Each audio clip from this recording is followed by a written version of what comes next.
Bonsoir à toutes et à tous. Donc, je vous propose de démarrer le conseil municipal du 30 mars. Donc, nous avons... tout d'abord, je vais nommer un secrétaire de séance. Donc, on va tourner parmi les nouveaux. Donc, Jean-François Schneider, s'il l'accepte. Et puis, je souhaite également la bienvenue à Valérie. Elle est là? Non, elle nous a donné un pouvoir, je crois. Et Virginie, je crois que tu étais absente la dernière fois. Donc voilà, et puis Emmanuel aussi, à qui je souhaite la bienvenue. La dernière fois, absolument. Donc à toutes les deux, donc, qui aviez donné un pouvoir. Donc bienvenue autour de cette table. Donc Jean-François, nous avons deux pouvoirs. Le pouvoir de Valérie Pérez-Lopez à Pascal Posé et le pouvoir d'Alain Masson à Laurence Lamère. Donc en ce qui concerne l'ordre du jour, donc le premier point et l'approbation du procès-verbal du conseil municipal du 21 mars dernier, auquel donc sera ajouté le discours que j'ai tenu après donc l'élection du maire, et également mentionné la remise des écharpes aux adjoints et les délégations qui ont été dites à l'oral. Est-ce qu'il y a d'autres demandes de modification ou est-ce qu'on le valide avec juste ces points-là en plus? Est-ce qu'il y a des remarques sur ce compte-rendu? Non. Est-ce que quelqu'un est contre? S'abstient? Adopté à l'unanimité. Je vous remercie. Donc le point suivant concerne la modification des règles relatives au versement des primes en cas d'absence pour congé invalidité temporaire imputable au service. Donc la rémunération des agents publics est versée sur la base d'une délibération qui fixe précisément sa composition. Donc il y a une partie qui est le traitement de base et une autre partie qui est versée sous forme de primes. Et ce sont des primes qui sont identiques tous les mois, c'est ce que l'on appelle l'IFSE. Cette délibération fixe également les différentes modalités de fonctionnement et de modulation des éléments composant la rémunération. Donc actuellement, lorsqu'un agent est absent, la partie prime, donc la partie IFSE, n'est pas déduite de la rémunération mensuelle. Alors que dans la fonction publique d'État, le versement de ces primes est maintenu, notamment en cas d'accident de service ou de trajet, considérant qu'il paraît injuste de les supprimer lorsque l'agent se retrouve en arrêt à la suite d'un accident. Donc je vous propose de nous aligner sur la réglementation appliquée au niveau de l'État et de maintenir les primes en cas d'arrêt pour accident de trajet ou accident de service. Donc ça ne concerne que les accidents en lien avec la fonction de l'agent dans la municipalité. Est-ce que sur ce point, il y a des remarques? Est-ce que quelqu'un est contre? S'abstient? Adopté à l'unanimité, je vous remercie. On parle ensuite de la revalorisation des titres restaurants au profit des agents municipaux. Donc les titres restaurants ont actuellement une valeur faciale de 9 €, sachant que 60% est à la charge de l'employeur et 40% à la charge de l'agent bénéficiaire. Donc cette tarification de 9 € a déjà été mise en place il y a quelques années et il est proposé de la revaloriser à hauteur de 10 €, sachant que 60% restera à la charge de la collectivité et 40% à la charge de l'agent. Et je crois que vous aviez évalué l'enveloppe. Elle est minime sur l'année 2026. De toute façon, on a un marché qui est de 240 000 € et en 2025, on n'était que à 223 000, donc on est largement dans le budget. Oui, mais je crois que ça fait un petit peu plus de 10 000 € de mémoire, l'enveloppe. Voilà. Est-ce que sur la revalorisation des titres restaurants pour passer de 9 € à 10 €, il y a des remarques? Non. Est-ce que quelqu'un est contre? S'abstient? Adopté à l'unanimité. Ça ne fera que suivre en fait l'évolution de l'inflation notamment. Alors, le point suivant. Donc, on fera un tour de table. Ne vous inquiétez pas. Donc, il s'agit de la création et de la composition des commissions municipales. Donc, je vais essayer de ne pas avoir à tout lire. Donc, le conseil municipal peut constituer des commissions d'instruction composées exclusivement de conseillers municipaux. Elles peuvent évoluer tout au long du mandat. Donc, certains qui s'inscrivent dans une commission pourront, alors évidemment pas lors de tous les conseils municipaux, mais on pourra à certains moments durant le mandat revoir cette composition, puisque pour certains d'entre vous, ce sera la première fois que vous y siégerez. Donc, en fonction de la charge de travail que ça leur représente et de vos disponibilités, et puis de vos centres d'intérêt aussi, cela pourra être revu. Donc, dans les communes de 1000 habitants et plus, les différentes commissions municipales devront être constituées de façon à ce que soit recherchée, dans le respect du principe de représentation proportionnelle, une pondération qui reflète fidèlement la composition de l'Assemblée municipale et qui assure à chacune des tendances représentées en son sein la possibilité d'avoir au moins un représentant dans chaque commission.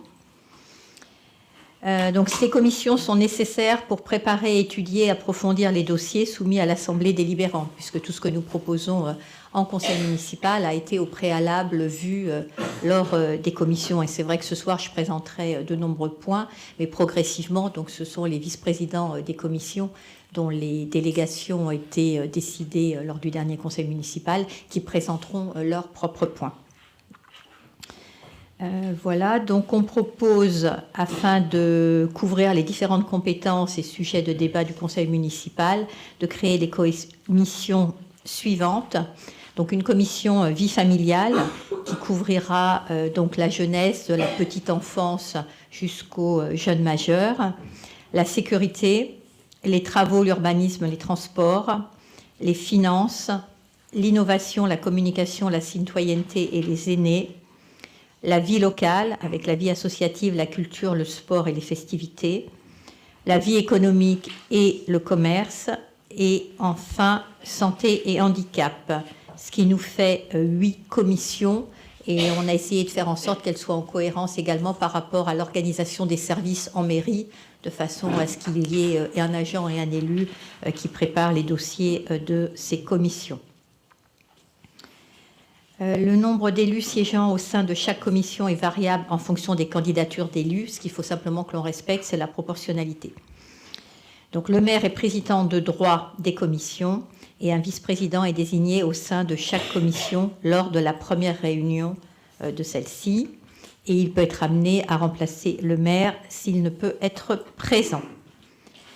Donc, nous avons, vous avez sur table normalement un tableau avec les 8 commissions et le nom de l'ensemble des élus. Donc, je voulais savoir si par rapport à cette liste, il y a qui a été faite forcément assez rapidement, il y a des volontés de modification ou éventuellement d'ajout. Voilà. Donc, est-ce que quelqu'un... Oui, Sonia.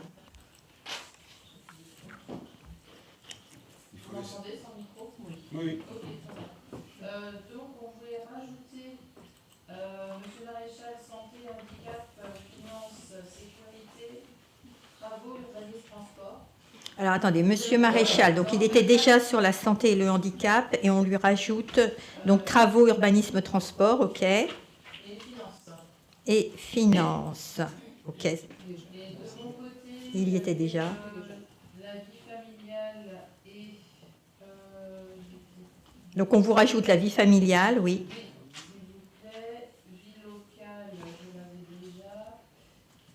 Innovation, communication, citoyenneté aînée. D'accord, on vous rajoute celui-ci, oui. Et vie économique et commerce. Oui, donc par contre, je crois que j'ai personne de votre liste sur la partie sécurité, sur la commission sécurité, si je ne me trompe pas. Et Maréchal, sécurité. D'accord. Donc, pour être certaine, donc Patrick Maréchal sur la sécurité, travaux, finances et santé handicap, et Sonia Lavaux sur vie familiale, vie locale, innovation et vie économique. Ça fait 4 chacun. Ok, parfait. Est-ce qu'il y a d'autres demandes, Pierre-Louis?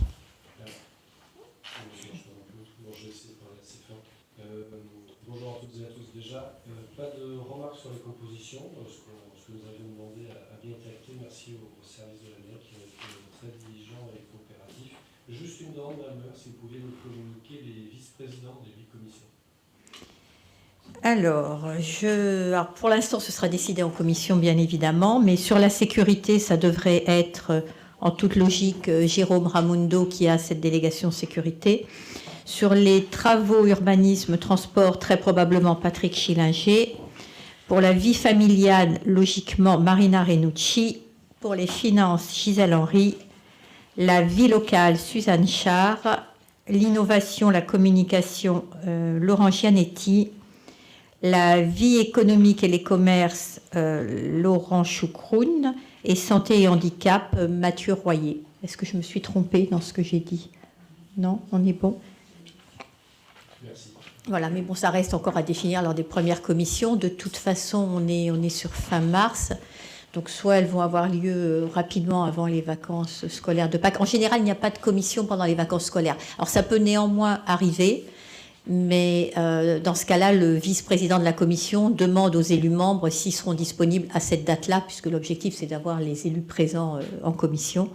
Et sinon, elles ont plutôt lieu, en général, les mardis et mercredis soirs, puisque le lundi soir, vous l'avez compris, est plutôt réservé aux différentes réunions municipales, les bureaux, les plénières et les conseils municipaux. Les jeudis sont plutôt réservés à l'agglomération, puisqu'on a les bureaux communautaires, conseils communautaires. Et donc les mardis et mercredis, en général, sont plutôt pour les commissions, que ce soit en mairie ou à l'agglomération. Et les vendredis sont pour les différentes inaugurations. Mais bon, après, ça peut évoluer, mais c'est l'organisation qui est identique, en fait, dans les 10 communes de l'agglomération, de façon à ce qu'on puisse être au moins disponible les mardis et mercredis au niveau de l'agglomération. J'ai oublié quelque chose? D'accord. Est-ce qu'il y a d'autres remarques ou compléments d'information? Après, la périodicité ou des réunions, des commissions, ça peut être 2, 3, 4 fois dans l'année en général. Oui, Laurence. Moi, j'aurais bien aimé être avec innovation, communication et citoyenneté et... D'accord. Alors, attends, on va te rajouter, Laurence. OK. Ça marche. Du coup, ça te fait 2 commissions, c'est ça? Très bien. Ça marche. Est-ce qu'il y a d'autres demandes d'ajout, de modification? Non, ben ça nous fait des commissions entre 7 et 12 membres. Non, le plus c'est le 12, non? 13, d'accord. Oui, 13, effectivement, sur la vie locale. OK. Du coup, sur ce tableau, s'il n'y a pas d'autres remarques, est-ce que quelqu'un est contre, s'abstient? Adopté à l'unanimité. Je vous remercie.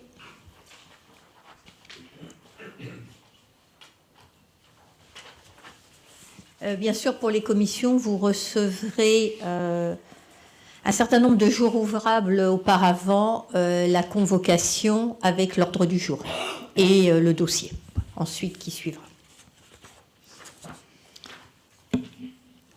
Alors, le point suivant concerne la détermination du nombre de membres siégeant au Centre communal d'action sociale et notamment le nombre de membres conseillers municipaux. Donc, il s'agit du CCAS. Donc, le CCAS existe dans toutes les communes de 1500 habitants et plus.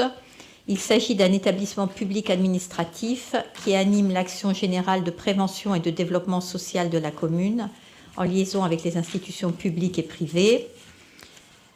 Dès sa constitution, le nouveau conseil municipal donc, procède au renouvellement des membres du CCAS pour la durée du mandat. C'est donc ce que nous allons faire. Les membres élus et les membres nommés sont en nombre égal au sein du conseil d'administration du Centre communal d'action sociale. Donc il y aura donc à la fois des élus qui vont être nommés aujourd'hui lors du conseil municipal et ce même nombre d'élus se retrouvera en fait en personnes, je ne peux pas dire civiles, mais non élus qui représentent en fait la société et notamment le monde associatif. Donc en nombre égal, sachant que ce nombre ne peut pas excéder 16.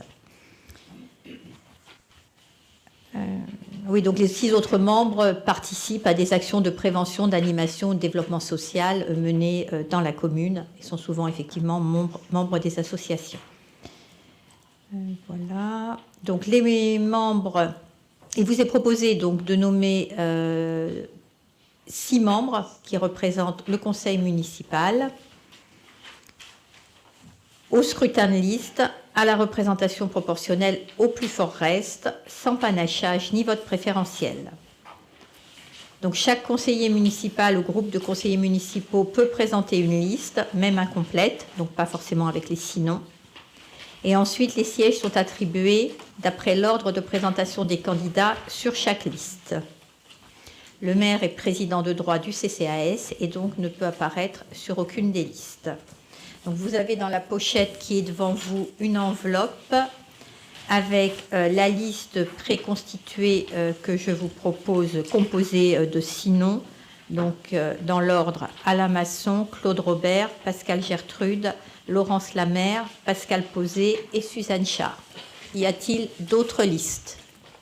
Pierre-Louis. Par contre, ce serait bien qu'on donne à Pierre-Louis un micro qui fonctionne. Alors, il faut appuyer longtemps. Voilà, non, mais le mien ne fonctionnait pas non plus, ceci dit, donc on l'a changé tout à l'heure. Et est-ce que vous pouvez essayer les uns les autres de voir si vos micros fonctionnent et en donner un à Pierre-Louis et un à Patrick, s'il vous plaît? Je m'en voudrais de brider l'expression de chacun. Non, je sais, je t'en remercie, mais il faut quand même qu'on puisse fonctionner correctement. Et c'est vrai que les micros, c'est toujours un sujet. Pardon? Ah oui, avec le micro, vous nous entendez, parce qu'il fait aussi haut-parleur, en fait. Oui, là, pour le coup... Je demandais que le droit de la parole, hein, pas d'entendre encore plus fort. Et Patrick a un micro qui fonctionne? Alors, je veux bien un pour Patrick aussi.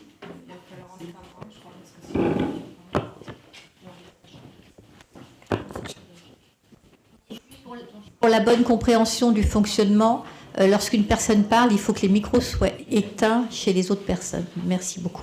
Donc, du coup, Pierre-Louis, on t'écoute. 1, 2, merci. Alors, c'est peut-être... Ah si, c'est bon. Oui, alors la liste Mani en plus propose une liste de 3 noms, avec donc Pierre-Louis Magnani, Emmanuel Boyer et Pascal Serreuil. Merci. Y a-t-il d'autres listes?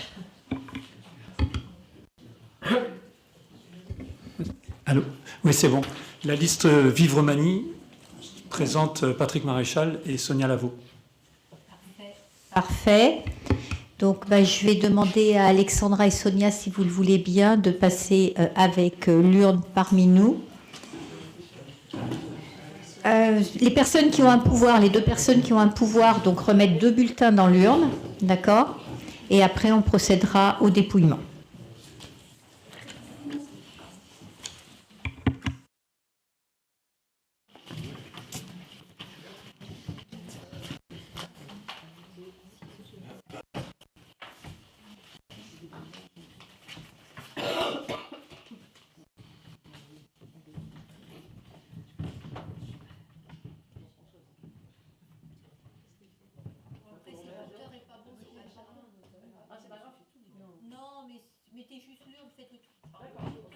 Juste le tour avec l'urne, vous êtes visible de nous tous, de nous tous. Je pense que c'est bon si le compteur est compliqué. Ah, mais c'est bon. Hein. Il n'y aura pas 700. Non. 700.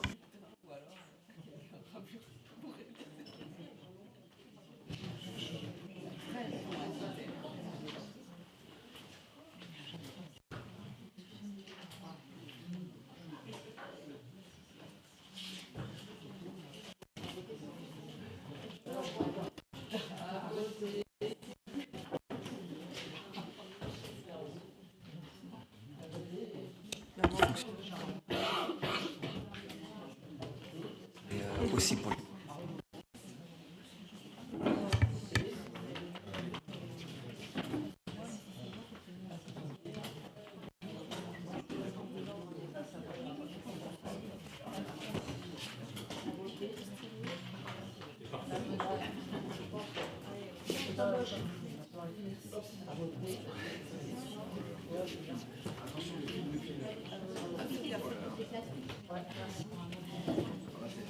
Des pièges.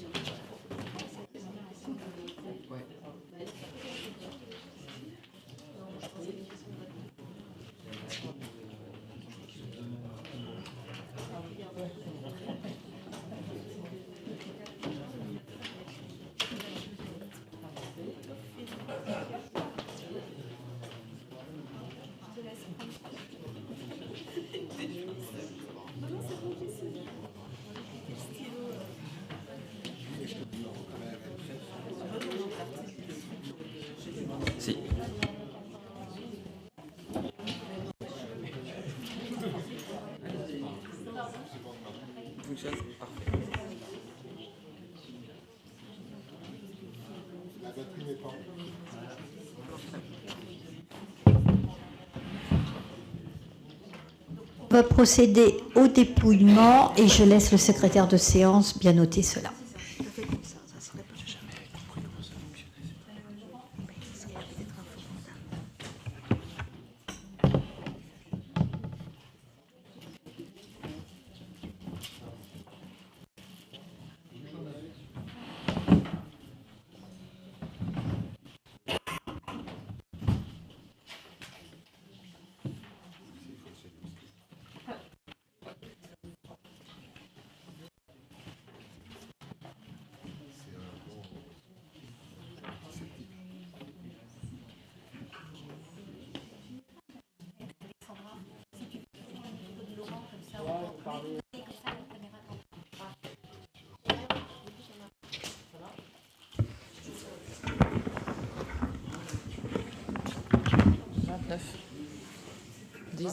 Dix, 10 et 9.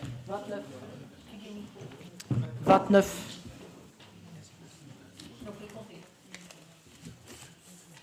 Donc le compte est bon.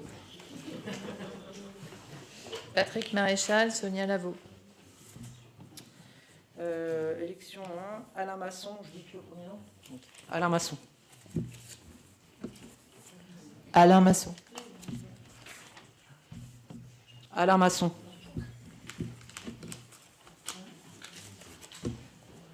Patrick Maréchal. Alain Masson.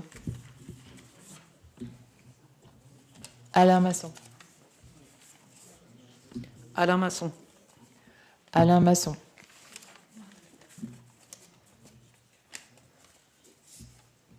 Pierre-Louis Magnani. Alain Masson. Alain Masson. Alain Masson. Alain Masson. Alain Masson. Alain Masson. Alain Masson.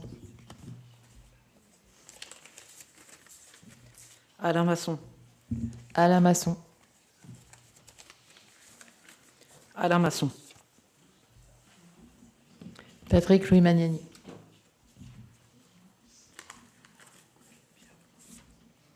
Alain Masson.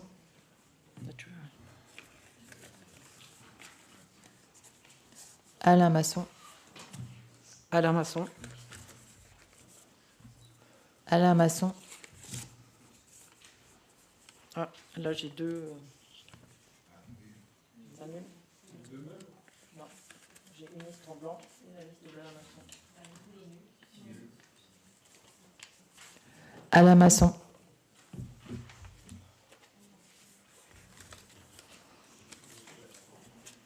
Alain Masson.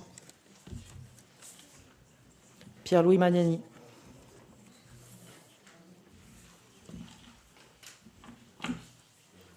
C'est bon. Nous donne en résultat 23 pour Alain Masson, c'est ça, 3 pour Pierre-Louis Magnani, 1 pour Patrick, 2 pour Patrick Maréchal, Ouais. pardon, et un nul. Un nul. D'accord. Moi, je te les ai pas.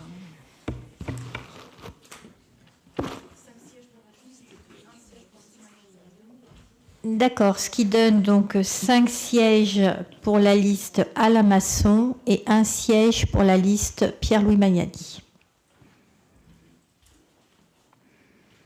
Ok, donc le point suivant concerne la désignation. Merci Alexandra et Sonia.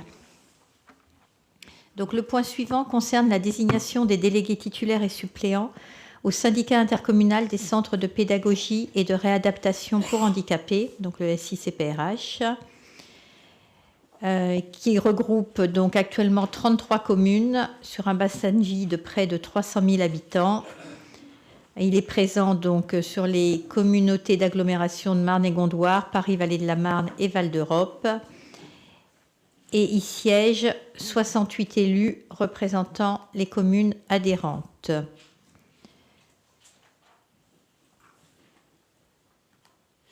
Le SICPRH a pour objectif d'accompagner les personnes en situation de handicap et de favoriser leur insertion dans la société en prenant appui sur des équipements adaptés et de qualité, en lien avec les différents partenaires reconnus pour leur rôle dans la sphère du handicap. Donc, à la faveur du mandat 2026-2032 et de l'installation de la nouvelle équipe municipale, il convient de désigner les membres titulaires et suppléants amenés à représenter la commune dans cette structure intercommunale. Donc, en ce qui concerne la ville de Magny-le-Hongre, peuvent siéger OSI CPRH, 2 titulaires et 2 suppléants. Il vous est donc proposé en titulaire Pascal Gertrude et Alain Masson, en suppléant Claude Robert et Gisèle Henry. Est-ce que quelqu'un est contre cette proposition? S'abstient? 3 abstentions, donc adopté à la majorité. Merci. Le point suivant concerne la désignation des représentants au syndicat intercommunal du Collège d'Esply, le CICES. Donc, la commune de Magny-le-Hongre est adhérente au CICES. Compte tenu des élections municipales et de l'installation de la nouvelle équipe le 21 mars dernier, il convient de procéder à la désignation des membres du conseil municipal qui siégeront au CICES. Et donc ici aussi, 2 titulaires et 2 suppléants. Je vous propose donc en titulaire Madame Pascale Posé, Madame Simonetta Resta, et en suppléant Monsieur Mathieu Royer et Madame Valérie Pérez-Lopez. Est-ce que quelqu'un est contre? S'abstient? 3 abstentions. Adopté à la majorité.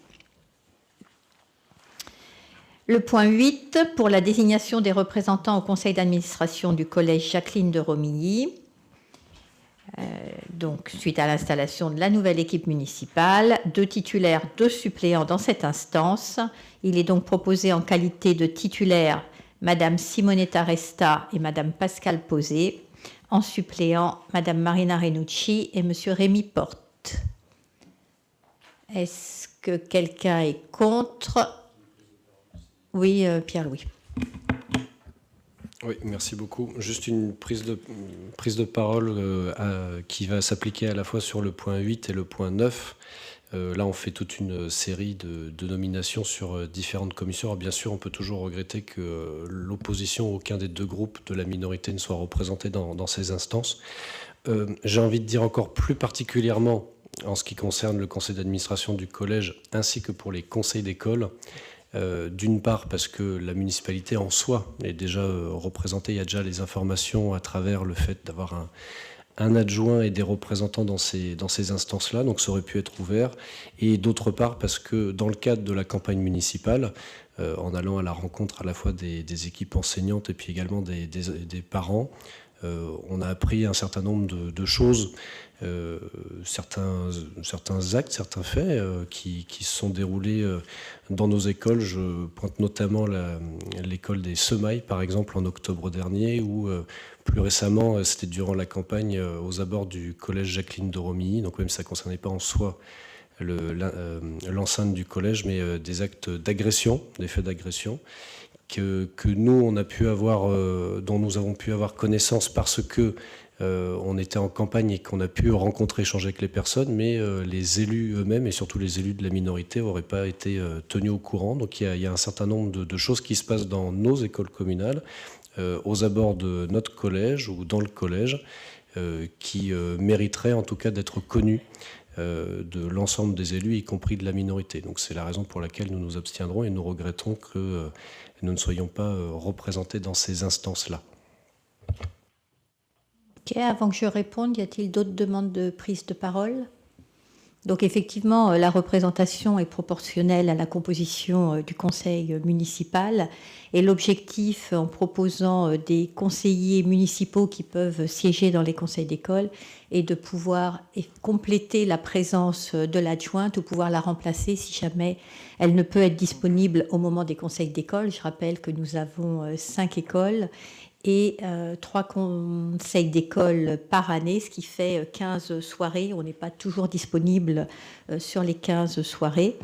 En ce qui concerne les points qui ont été mentionnés en lien avec la sécurité aux abords des établissements, je rappelle que l'ordre du jour des conseils d'école, comme celui du conseil d'administration, est déterminé par la directrice d'école ou la principale du collège, et que si les points sécurité que vous avez mentionnés n'y sont pas, c'est parce qu'elle ne souhaite pas les voir y figurer.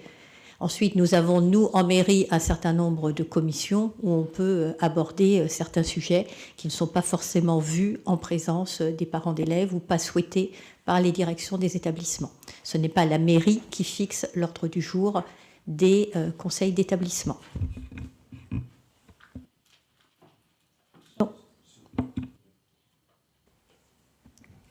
Ce n'est pas la mairie, mais il y a un certain nombre de choses, j'imagine, qui sont abordées lors de ces conseils d'école, même en annexe, en questions diverses. En soi, nous ne pouvons pas le savoir parce que nous n'y siégeons pas, encore une fois.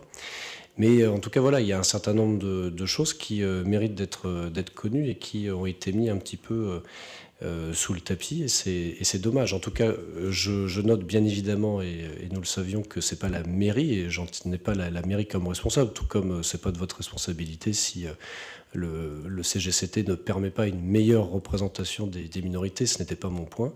Mais en tout état de cause, nous serions complètement disponibles, même sur 15 ou 20 soirées, pour nous assurer que ce qui se passe dans nos écoles et ce qui se passe aux abords de nos établissements, ainsi que de l'ensemble de nos bâtiments communaux, tout ce qui se passe sur le domaine public, mérite une attention. Et nous y serons très vigilants. C'est bien pour ça qu'on est représenté lors de ces différents conseils.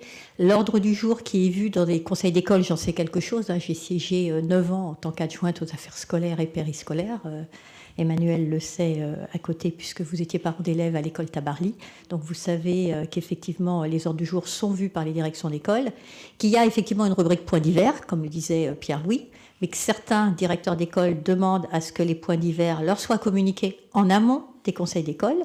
Et si jamais ce n'est pas le cas, les parents peuvent à tout moment, que ce soit en amont des conseils d'école ou pendant les conseils d'école, si les directions l'acceptent, ajouter des points à l'ordre du jour. Donc ces mêmes parents qui vous en ont parlé sur le parvis des établissements peuvent très bien demander à ce que des points, y compris sur des événements qui peuvent se passer à proximité des établissements, soient évoqués en conseil d'école. Néanmoins, l'ordre du jour ne dépend que de la direction des écoles. Je comprends, et c'est pas pour empêcher de tourner en rond, Madame le maire. Mais justement, si c'est ajouté au conseil d'école, nous ne sommes pas, nous, minorité représentée au conseil d'école. C'était mon point, justement, pour le... Non, mais les parents qui vous en parlent peuvent vous dire qu'ils l'ont ajouté et à vous faire un retour aussi. En fait, le but n'est pas de cacher de l'information, le but c'est de traiter les sujets. Et là, en l'occurrence, ceux qui ont été mentionnés ont été traités. C'est pour ça que c'est resté très ponctuel. Eh ben, très bien, ravi de le savoir. Mais en tout cas, c'était pas su. Mais ça mérite d'être communiqué. Alors après, ça c'est un véritable débat. Faut-il communiquer sur tout ce qui se passe en permanence ? Ça se discute. Le principal, je pense que c'est de traiter les sujets et pas forcément non plus de donner des idées, par exemple. Mais ça peut se débattre. Sur la proposition en titulaire, Simonetta Resta et Pascal Posé, et en suppléant Marina Renucci et Rémi Porte. Est-ce que quelqu'un est contre ? S'abstient ? 3 abstentions. Adopté à la majorité. Merci. Je rappelle également que vous êtes donc membre de la commission vie familiale, où les sujets en lien avec les écoles sont abordés. Donc ce sera possible d'y ajouter à l'ordre du jour, parce que du coup la parole est décidée par la vice-présidente et les différents sujets sont vus. Vous pourrez ajouter ceux que vous souhaitez à ce moment-là. Donc le point suivant concerne la désignation des représentants. Maintenant c'est conseil d'école, non ? Ah non, là on venait de faire le collège, pardon. Donc le conseil d'école, oui, du coup quand j'ai répondu tout à l'heure, j'ai répondu par rapport au conseil d'école et pas par rapport au collège, autant pour moi. Donc, pour le conseil d'école, je propose donc 3 élus. Madame Pascale Posé, donc en suppléante de la maire adjointe pour le groupe scolaire des Semailles. Monsieur Patrick Schillinger en suppléant de la maire adjointe pour le groupe scolaire Fauvet et Madame Simonetta Resta pour l'école Tabarly. Et donc la remarque que j'ai faite tout à l'heure n'était pas pour le collège, était pour les écoles, vous l'avez compris. Est-ce qu'il y a une prise de parole? Est-ce que quelqu'un est contre? S'abstient? 3 abstentions, donc adopté à la majorité. Le point suivant concerne la désignation des délégués titulaires et suppléants au CNAS, qui est le Comité national d'action sociale, une association qui propose des prestations sociales, culturelles et de loisirs aux agents des collectivités territoriales. Donc, la commune de Magny-le-Hongre est adhérente au CNAS pour l'ensemble des agents municipaux. Il s'agit d'une structure organisée sous forme d'association qui dispose dans son conseil d'administration de représentants des collectivités, représentant le collège élu. Et il y a également un collège agent désigné par le maire. Donc, en tant qu'élu pour siéger au sein des différentes instances du CNAS, je vous propose Claude Robert, conseiller municipal délégué aux ressources humaines, afin qu'il soit donc référent pour la commune de Magny-le-Hongre, élu délégué pour la commune de Magny-le-Hongre. Est-ce que quelqu'un est contre? S'abstient? 3 abstentions. Adopté à la majorité.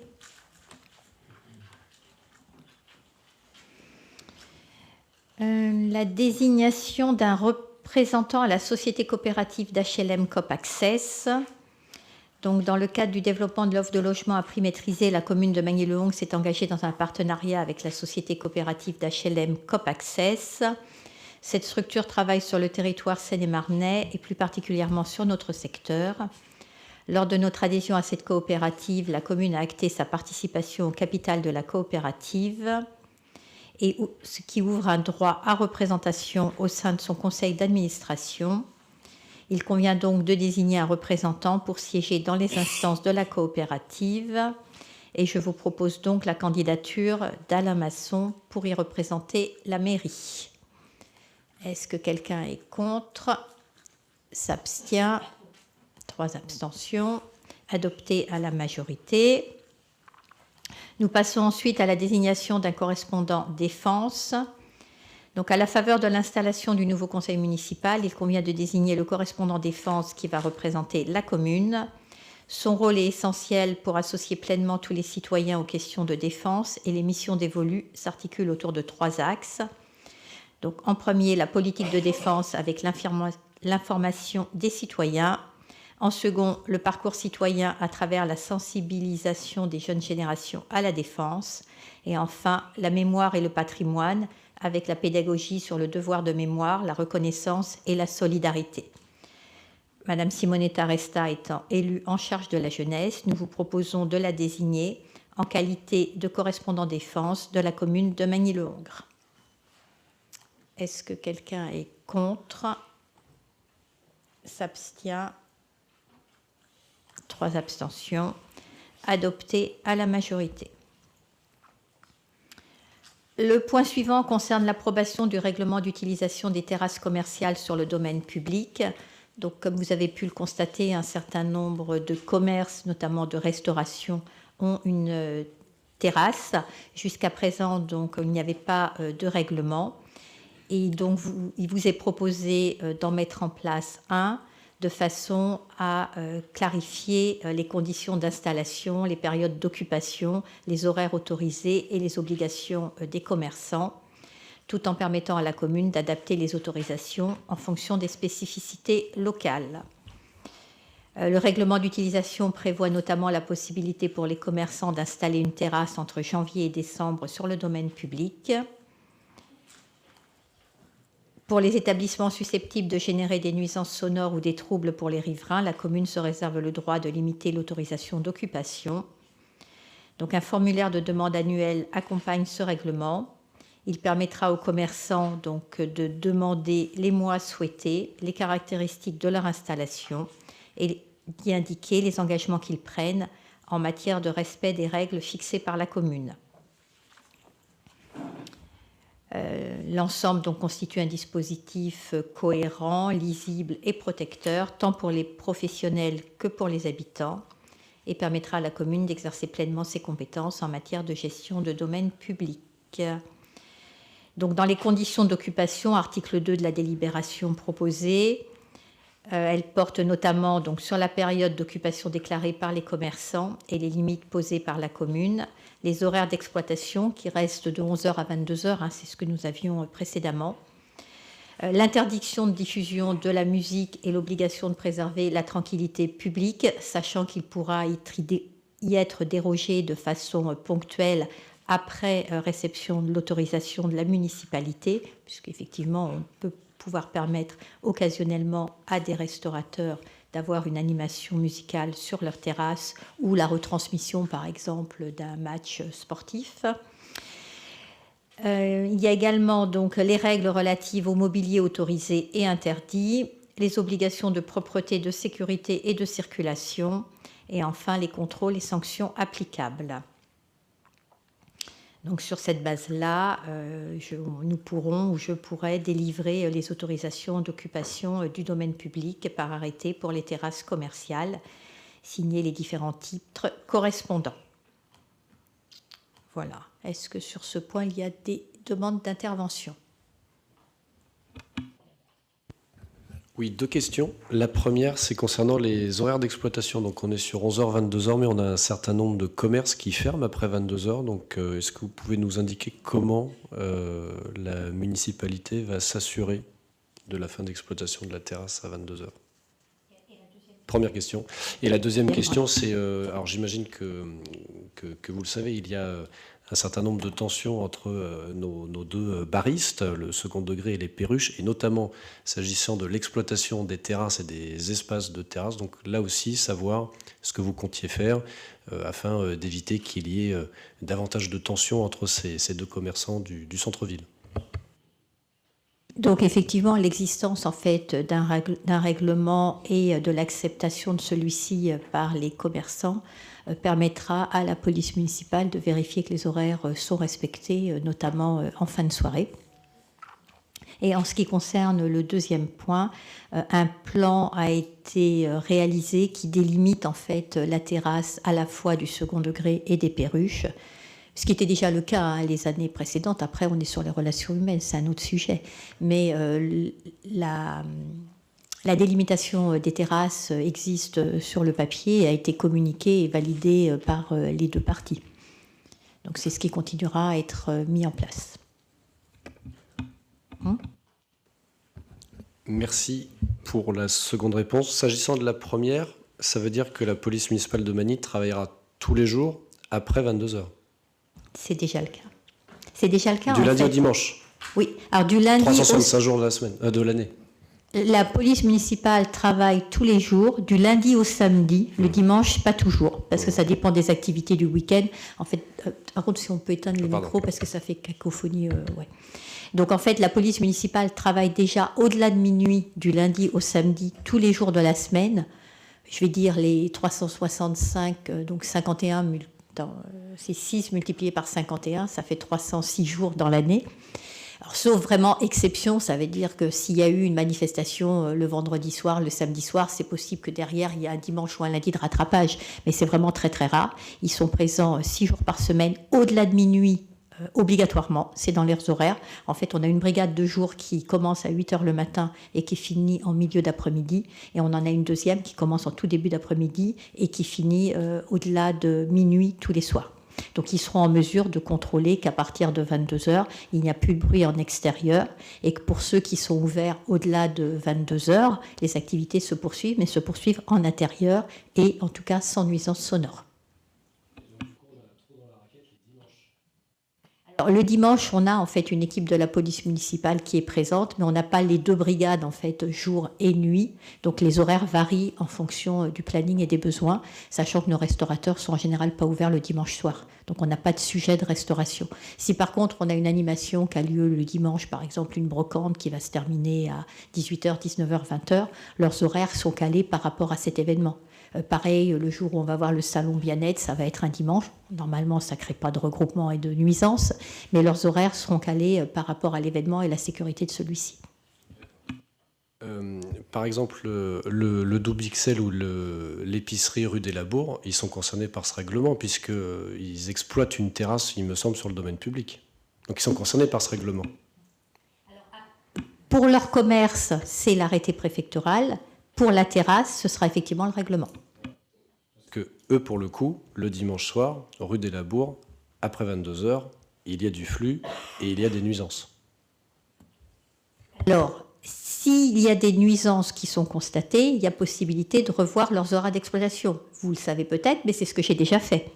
Lors du mandat qui vient de s'écouler, j'ai revu les horaires de ces deux commerces et honnêtement, depuis, on n'a pas de souci avec eux. Donc, leur exploitation, c'est en semaine jusqu'à 22h, si je ne me trompe pas, et le vendredi et le samedi soir jusqu'à 23h. Ce qui n'était pas le cas auparavant, puisqu'auparavant, ils étaient régulièrement ouverts jusqu'à 1h ou 2h du matin, puisque l'arrêté préfectoral impose une limite jusqu'à 1h du matin. Donc, je suis revenue sur l'arrêté préfectoral par rapport à un certain nombre de constats qui ont donc été faits par la police municipale très tard en soirée, voire en début de nuit ou du jour suivant, ce qui fait qu'aujourd'hui, leurs horaires sont contraints par arrêté municipal. Et si jamais il y a à nouveau des nuisances constatées, la police municipale sera appelée, elle le signifiera dans ses PV, et si besoin, les horaires seront à nouveau revus. Mais très clairement, depuis 2-3 ans que ces arrêtés sont en place, ça se passe très très bien, et les commerces m'ont dit eux-mêmes qu'ils y trouvaient finalement leur compte. Je me permets de rebondir, s'il vous plaît. Concernant justement les horaires que vous venez de citer, est-ce qu'il y a des exceptions? C'est-à-dire quand vous dites les terrasses s'arrêteront à 22h, est-ce que quand il y aura les terrasses musicales ou autres, il y aura des exceptions? Puisque, sauf erreur de ma part, quand il y a les terrasses musicales, pendant l'été, les horaires ne sont pas identiques. Alors, lorsqu'il y a les terrasses musicales, les horaires des terrasses musicales sont de 19h à 21h maximum. Donc à 21h, il n'y a plus du tout de musique. Merci. Par contre, il y aura effectivement une exception lors des magnitudes, par exemple. Et il se peut, ou la fête de la musique, me le dit Laurent. Donc oui, magnitude, fête de la musique. Et puis, je ne sais pas, messieurs, mais s'il y a une retransmission de match à 20h, je ne sais pas si lors des 10 minutes de prolongation, vous souhaiterez qu'on applique à la lettre l'arrêté. Je pense qu'on respectera, on va dire, jusqu'à la fin du match. Si en plus il y a des choses qui sont rajoutées. Oui. Je pense que ce serait assez mal perçu que l'on arrête au moment des quelques minutes terminées. Voilà, mais c'était un petit peu une boutade. Non, après on s'adapte à la réalité et aux besoins aussi, mais l'objectif c'est de fixer un cadre et d'éviter qu'il y ait des débordements et que chacun sache à quoi il s'engage. Donc sur ce règlement des terrasses qui vous est proposé, y a-t-il d'autres remarques? Est-ce que quelqu'un est contre? S'abstient? Adopté à l'unanimité. Je vous remercie. Alors, attendez, je le balaye.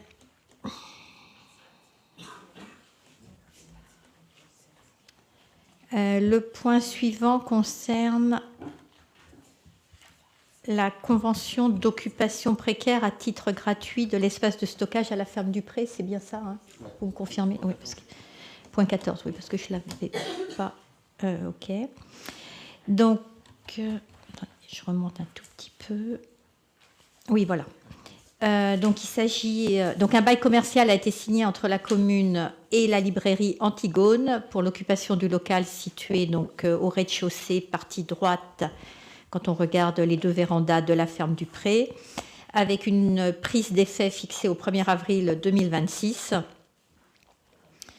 Donc, une fois que le locataire pourra occuper les lieux, il prévoit des travaux d'aménagement dans le local afin de permettre d'organiser son activité commerciale. Et en parallèle, la commerçante recevra du matériel et des livraisons nécessaires à l'ouverture de la librairie, qu'il s'agisse de petits mobiliers, d'étagères ou de livres. Afin de lui permettre de stocker ces éléments en toute sécurité pendant la durée des travaux, nous proposons de mettre à sa disposition à titre gratuit l'espace du premier étage, puisque l'occupation du premier étage se fera un petit peu plus tard dans l'année. Et donc, une occupation à titre précaire qui ira du 1er avril 2026 au 31 mai 2026, donc sur 2 mois et sans contrepartie financière pour lui permettre de réaliser ses travaux et ensuite de s'installer en toute sérénité. Donc sur l'autorisation de signature de cette convention d'occupation précaire pour cet espace de stockage, y a-t-il des remarques? Pierre-Louis. Alors, 2 questions et une remarque. La première, c'est est-ce que vous connaissez le coût des travaux que la société, du coup, enfin j'empiète sur ma deuxième question, va devoir réaliser pour aménager sa coque? Donc ça, c'était la première question. La deuxième question, c'était si vous pouviez me confirmer que Antigone était donc une société et non pas une association, et du coup en découlait le fait que même si on va voter pour cette convention d'occupation précaire, à mon sens, à titre gratuit, un espace de stockage pour une entreprise privée qui en plus n'a pas son siège à Magny-le-Hongre, je trouve que vis-à-vis des autres, on peut parler d'une certaine concurrence déloyale. Surtout qu'encore une fois, on ne parle pas d'une association. Et si vous voulez, je vous laisse répondre à ces deux questions, parce qu'ensuite, j'ai une autre remarque qui vous fera peut-être oublier les questions précédentes. Je note au fur et à mesure. Je suis en format Word, je note. Bon, très bien. Bon, de toute façon, je suis comme ça, pour ceux qui ne me connaissent pas. Très sincèrement, si vous pouviez... Alors, j'allais dire nous expliquer, mais je ne me suis même pas concerté avec mes colistiers au préalable, donc au moins m'expliquer à moi, Madame le maire, pardon de le dire de manière aussi abrupte. Je ne comprends pas que l'on ait mis la municipalité autant d'argent dans l'aménagement de la ferme du Pré, qu'on ait fait d'aussi belles cellules commerciales, avec en plus 2 très belles terrasses, 2 très belles potentielles terrasses, pour au final mettre une librairie en face de notre médiathèque. Surtout quand je regarde le rapport d'activité en 2025 de notre médiathèque. Alors vous allez peut-être me dire qu'il va y avoir des activités complémentaires, certes, mais en tout cas vous affichez une librairie. Et ça semble être, quand on lit justement les statuts sur société.com de cette entreprise, ça reste quand même une société. Après, si à Magny-le-Hongre, il y a différents commerçants ou différentes entreprises où c'est un peu comme le Henry's, on arrive en disant que c'est du brunch et ça se finit en kebab ou en burger. Bon, donc l'idée c'est que ça reste quand même une librairie. Donc voilà, moi c'était ma remarque ensuite. Moi je ne comprends pas pourquoi sur une telle emprise à cet endroit-là on met une librairie en face d'une médiathèque, franchement. Ok, donc en ce qui concerne le coût des travaux, donc la ville loue les locaux bruts et après c'est effectivement l'entreprise, puisqu'il s'agit bien d'une entreprise Antigone qui réalise les travaux, donc le coût des travaux ne relève que de son bilan et de son indépendance, donc je ne pense pas avoir à les communiquer en conseil municipal. Donc il s'agit bien d'une société et son siège a normalement été maintenant déplacé sur Magny-le-Hongre. Si ça n'a pas été fait, c'est en cours. Mais effectivement, le transfert de Bailly-Romainvilliers à Magny-le-Hongre est bien prévu. Alors, je n'ai pas reçu ces derniers jours le cabis mis à jour, mais normalement, ça doit être, si ce n'est déjà fait, c'est en cours de réalisation. Ensuite, il y avait une notion de concurrence. Alors, je n'ai pas très bien compris.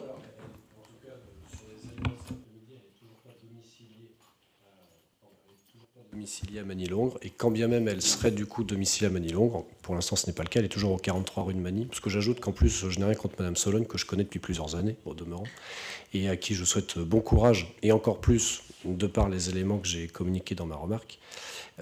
Mais donc voilà, à partir du moment où c'est une entreprise, quand bien même elle serait domiciliée sur Magny-le-Hongre, pourquoi est-ce que du coup c'est une disposition à titre gratuit ? Alors, c'est une disposition d'un espace de quelques mètres carrés à titre gratuit parce qu'on pense que ça apporte quelque chose d'avoir une librairie. Il n'y a pas de notion de concurrence puisqu'à ma connaissance, il n'y a pas d'autres librairies à Magny-le-Hongre.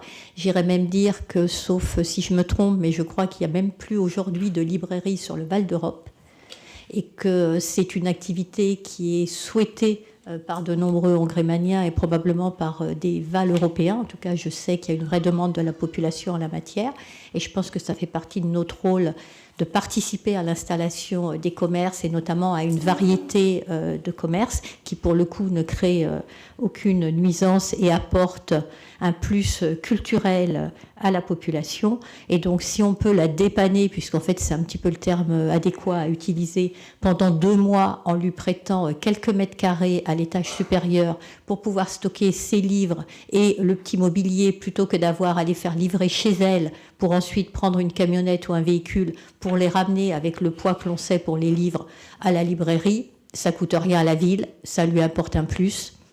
Je ne vois pas pourquoi on ne le ferait pas. Justement parce que c'est une entreprise et pas une association. Après, juste pour rebondir sur ce que vous dites, pas de librairie sur le Val d'Europe. Nous avons quand même un certain nombre de médiathèques. Et encore une fois, je vous invite à regarder les rapports d'activité des médiathèques.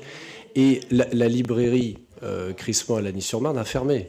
Et pourtant, Dieu sait si elle était florissante et elle avait un bien meilleur bagage. Enfin, du moins, je souhaite à la librairie Antigone d'arriver à la même renommée. Il y a, on peut le regretter bien évidemment, mais une transformation de l'usage et du rapport des personnes à la lecture. Voilà, vous le savez très bien. Que vous puissiez ouvrir un espace de librairie numérique, pourquoi pas? Moi, je suis désolé, quand vous dites différent, vous allez à feu la librairie Crissement. Quelle va être la différence que vous avez par rapport à une médiathèque, si ce n'est que justement la médiathèque, c'est la librairie plus tous les espaces à la fois DVD, filmographiques, etc. Donc moi, je suis désolé, je persiste en disant que, du moins, à moins que vous puissiez m'apporter d'autres éléments sur ce qui va être le contenu de cette librairie, mais en tout cas, une librairie en face de la médiathèque de Meilong, et encore une fois, je vous invite à regarder le rapport d'activité de 2025, vous pouvez le faire aussi pour 2024. Bon, bien évidemment, vous avez raison, ça peut être demandé. Quand vous allez croiser un Hongrémanien dans la rue, est-ce que ça vous dit une librairie? Bien évidemment, il vous dira, ah bah oui, chouette. Et il dira certainement, c'est mieux qu'un kebab. Par contre, les Hongrémaniens veulent également une poissonnerie, ils veulent aussi une boucherie. Et puis, c'est pas parce qu'on va implanter ce commerce, je suis d'accord avec vous, ça peut être le rôle de la municipalité de faciliter l'implantation, mais ça ne veut pas dire pour autant que les Hongrémaniens vont utiliser, parce qu'il faut bien l'entendre, le différentiel entre nous souhaitons, nous voudrions, et une fois que ça arrive, il faut encore les amener, faire en sorte que ça puisse tenir. Moi, mon expérience, ma toute petite expérience à Bailly-Romainvilliers, quand on avait fait les bâtiments ICAD en rez-de-chaussée, eh bien les gens, les Romainvillersois avaient mis, on leur avait fait des demandes sur un différent nombre de commerces de bouche. Ils avaient mis à 61% la poissonnerie. On a implanté une poissonnerie, elle a fermé au bout de 4 mois. Ils demandaient un fromager, le fromager a fermé au bout de 8 mois. Voilà. Et puis, quand vous voyez par exemple les restaurants dans le centre-ville de Manilongue, la plupart du temps, ils tiennent grâce aux touristes du Airbnb. Les Hongrémaniens ont beaucoup de mal à venir, du moins on a du mal à faire en sorte que les Hongrémaniens viennent dans nos commerces et les fassent vivre. Donc, je ne trouve pas ça délirant de considérer qu'une librairie sur une telle surface, quand bien même ce serait voulu, souhaité, franchement, il y a du boulot. J'ose espérer que le coût des travaux pour Madame Sologne n'a pas été trop important, trop exigeant, parce que sinon il va falloir en vendre en effet du livre, et j'espère que les Hongrémaniens seront au rendez-vous. Mais si je puis me permettre, on en reparlera, à mon avis, sous le mandat. Et je suis persuadée qu'elle aura également de nombreux ouvrages en anglais pour répondre aux différentes demandes de la population et des touristes. Et en ce qui concerne les librairies, il y en avait une effectivement qui avait ouvert, donc Lagny-sur-Marne, c'est pas le Val d'Europe, il y en avait une également qui était à Esbly, donc je reconnais que c'est difficile pour ce type de commerce de pouvoir tenir, et je pense que c'est pour ça que c'est le rôle de la municipalité de les accompagner quand on peut le faire. Parce que là, on a une commerçante qui est extrêmement motivée par ce qu'elle souhaite faire. Il n'y aura pas que des activités de libraire. Elle propose, parce qu'elle travaille déjà en fait avec le siège social qu'elle a notamment pour fournir, l'occurrence des fournitures scolaires pour les écoles. Donc ce sera une activité annexe. Et elle a également prévu d'avoir un certain nombre d'animations en soirée avec des auteurs, des poètes, etc. pour pouvoir assurer justement un fonds de roulement. Donc je pense que ça va être notre rôle à nous de l'accompagner pour que son activité puisse fonctionner. Et ensuite, donc l'autre point qui était évoqué, oui, librairie et médiathèque, c'est pas du tout la même chose. Alors déjà, quand on parle d'une grande surface, je ne sais pas si vous connaissez la surface de la librairie en question. Celle qui va ouvrir à Manilongue, puisqu'en l'occurrence, il n'y en a qu'une. Les cellules fermes du presse, si je ne dis pas de bêtises, pardon pour cette fourchette que paraître un râteau, mais c'est entre 60 Oui, c'est ça, c'est 80 mètres carrés, donc ça reste quand même relativement petit en termes de surface. 80 mètres carrés avec la véranda, hein. Donc ça reste relativement petit en termes de surface et le loyer est assez raisonnable puisque c'est la ville qui propose le loyer. En ce qui concerne donc la médiathèque, elle n'est pas du tout ouverte sur les mêmes horaires. D'abord, elle n'est pas de maîtrise municipale, mais de maîtrise val-européenne. Et puis, à ma connaissance, dans une médiathèque, il n'y a pas tous les ouvrages, alors qu'en librairie, on peut commander l'ouvrage de son choix. On peut repartir avec à la maison. On peut aussi, je vous y inviterai les uns et les autres, à acheter des ouvrages pour les offrir, ce qui n'est pas possible avec les livres de la médiathèque qui, par définition, doivent retourner à la médiathèque. Et puis, dans une librairie, eh bien, vous pouvez obtenir des conseils selon votre centre d'intérêt, que ce soit un thriller, un ouvrage pour partir en vacances ou une passion sportive. Donc, ce sont deux activités complètement différentes. La médiathèque est également ouverte que sur 2 jours, le mercredi et le samedi à Magny-Longres, et encore pas toute l'année. Même si on peut après fonctionner avec les autres médiathèques val-européennes. Donc on n'est pas du tout sur le même type d'activité. Et je pense qu'au contraire, il peut y avoir une complémentarité culturelle entre d'un côté des ouvrages qui peuvent être consultés gratuitement, puisque la carte d'accès aux médiathèques, je le rappelle, est gratuite maintenant depuis un petit peu plus d'1 an. Et donc permet d'emprunter des ouvrages sur des durées d'ailleurs de plusieurs semaines plus longues qu'auparavant dans toutes les médiathèques du Val d'Europe. On peut y aller avec des enfants puisqu'il y a un coin enfant plutôt cocooning très sympathique. Et puis la librairie, c'est aussi pour avoir du conseil et c'est pour repartir avec un ouvrage. Donc ce sont des activités qui pour moi en tout cas sont complémentaires et je pense que c'est du plus pour la ville d'accueillir ce type de commerce. Et ensuite, en ce qui concerne la ferme du Pré dans son ensemble, donc effectivement, là, ce sont 2 coques au rez-de-chaussée et des services à l'étage, mais on le verra la semaine prochaine, le vote du budget et puis différents documents financiers tout au long de l'année, et toutes les APCP concernant ces travaux ont été présentés à l'ensemble des élus avec le reste à charge de la ville et sa décomposition année par année. Donc les chiffres sont connus des élus et une fois qu'on a déduit les différentes subventions qu'on a pu obtenir et notamment celle de la région pour la revitalisation du centre-ville et donc l'aide à l'implantation de commerce, le reste à charge de la ville n'est pas si important que ça. Patrick, tu voulais compléter? Moi, je pense qu'on peut faire focus sur la librairie, mais je pense que c'est pas le bon focus qui est fait. Parce qu'en fait, je ne sais pas si vous connaissez à Crécy-la-Chapelle, il y a un salon de thé qui fait librairie, qui existe depuis une dizaine d'années, qui emploie 3 personnes et qui fonctionne très très bien, qui est beaucoup plus petit. Je pense qu'ils sont sur 20 mètres carrés, 25 mètres carrés maximum. Et c'est vrai que c'est quelque chose qui est fréquenté parce que c'est aussi une offre qu'on a l'après-midi, du coup, en salon de thé qu'on n'a pas aujourd'hui. Et du coup, je trouve qu'effectivement, avoir une offre dans l'après-midi à Magny-Longres pour un certain nombre de résidents, touristes ou pas, et de préférence pour nous. Mais il n'y a pas de primeur, hein, tout le monde peut y aller. Je pense que c'est quand même intéressant de compléter cette offre, parce qu'effectivement, ce qui est essentiellement resté accroché à l'oreille des Hongrémaniens qui découvrent qu'il y aura ce type de commerce, c'est il y aura une offre l'après-midi, on pourra prendre un thé, une tisane, un café, et on pourra en même temps découvrir un ouvrage, voir un auteur, etc. Donc je pense que c'est une dynamique qui est différente, et il ne faut pas faire focus que sur librairie, quoi. Voilà. Et après, le numérique a ses avantages, effectivement, mais je pense que le contact humain reste à privilégier. Pierre-Louis. Oui, et justement, pour rebondir sur ce que dit Patrick Schillinger, justement, puisque c'est d'ailleurs écrit dans la délibération, mais il me semble que même dans le Manimac, vous parlez d'une librairie, surtout, tout en disant que ça fera en complément salon de thé. Moi, ce que j'espère, c'est que ça ne deviendra pas à la fin uniquement un salon de thé ou que le salon de thé aura pris 90% de l'activité.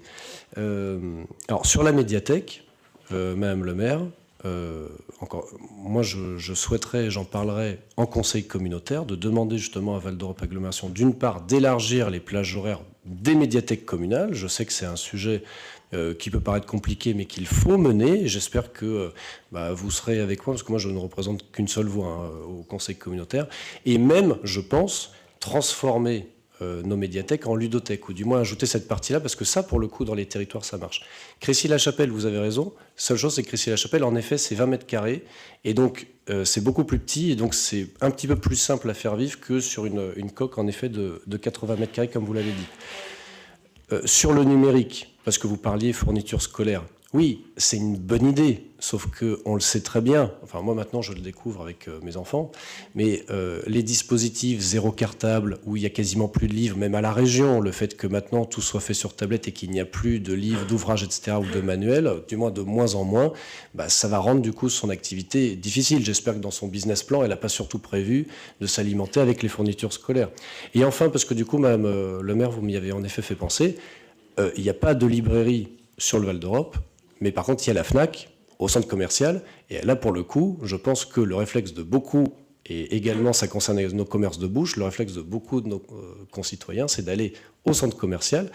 Et la FNAC, elle, pour le coup, son espace libraire qui pourtant tire la langue, il ne fait pas 20 mètres carrés, il ne fait pas 70 mètres carrés. Donc voilà, encore une fois, je souhaite pleine réussite et je me réjouis qu'il y ait le développement d'une librairie ou même d'un salon de thé sur le centre-ville de Manilongue. La seule chose, c'est que, à mon sens, on aurait pu trouver un meilleur endroit ou du moins mieux calibrer le projet. Mais encore une fois, on verra. Et je ne le dis pas pour être un oiseau de mauvais augure pour elle. Je lui souhaite de réussir et nous aurons l'occasion de toute façon d'en reparler. Je vous remercie. Et puis sur les médiathèques, oui, travaillons et demandons à ce que Val d'Europe ouvre davantage notre médiathèque et même la transforme en ludothèque, Madame le maire. J'en parlerai en conseil communautaire. Rendez-vous est pris. Donc, en ce qui concerne le zéro cartable, ça ne concerne pas forcément les enfants de maternelle. Et je pense que c'est positif, après chacun sa vision, que les enfants aient des livres entre les mains, qu'ils puissent tourner les pages, les feuilleter. Et je dirais même qu'il y a certains pays aujourd'hui qui reviennent sur le numérique dans le cadre de l'éducation. Donc, je pense que le livre a encore un bel avenir devant lui. Et j'ai bien noté vos souhaits de succès pour la librairie de Magny-le-Hongre. En ce qui concerne les médiathèques, effectivement, il s'agit d'une compétence val-européenne, donc sur lequel je ne commenterai pas ici, si ce n'est de dire qu'on a déjà un petit peu plus de 20 agents de mémoire qui travaillent dans les médiathèques et que tout ça, ça a aussi un coût qui est financé par nos impôts, qui est à mettre en face de la fréquentation. Mais c'est un débat à ouvrir, à discuter en conseil communautaire. Il n'y a aucun souci. Il y a même un complément de médiathèque qui va ouvrir là prochainement à Esbly, justement puisque les nouvelles communes n'avaient pas à l'époque de médiathèque. Et comme elles ont rejoint le Val d'Europe, notamment Esbly va avoir sa petite médiathèque val-européenne. Donc le débat sera ouvert et on en parlera en commission culture à Val d'Europe Agglomération. Financé par Val d'Europe, autant d'1 million d'euros, si je ne dis pas de bêtises. Alors c'est financé en partie, par contre je n'ai pas le chiffre en tête. Ensuite, je pense que c'est un peu moins d'1 million, il me semble. Oui, mais c'est peut-être le coût global, dont une partie est prise en charge par Val d'Europe Agglomération. Bon, à regarder en tout cas. Donc, sur la signature de la convention d'occupation précaire pour un espace de stockage de 2 mois à titre gracieux, afin de permettre à cette belle librairie de pouvoir démarrer dans de bonnes conditions avec le soutien d'élus. Librairie, salon de thé, animation le soir, parce que je rappelle, il y a également une licence qui a été demandée pour que la librairie puisse être louée à des entreprises. Et donc, il y a une licence... Ah oui, il y a tout un projet derrière. Donc, de façon à ce que des entreprises puissent s'y retrouver le soir dans un cadre convivial et culturel, et que ça contribue effectivement à constituer le fonds de roulement qui permettra de payer notamment les loyers. Voilà, donc Pierrette, oui, sur le sujet du livre, tu vas être intéressable. Si je puis le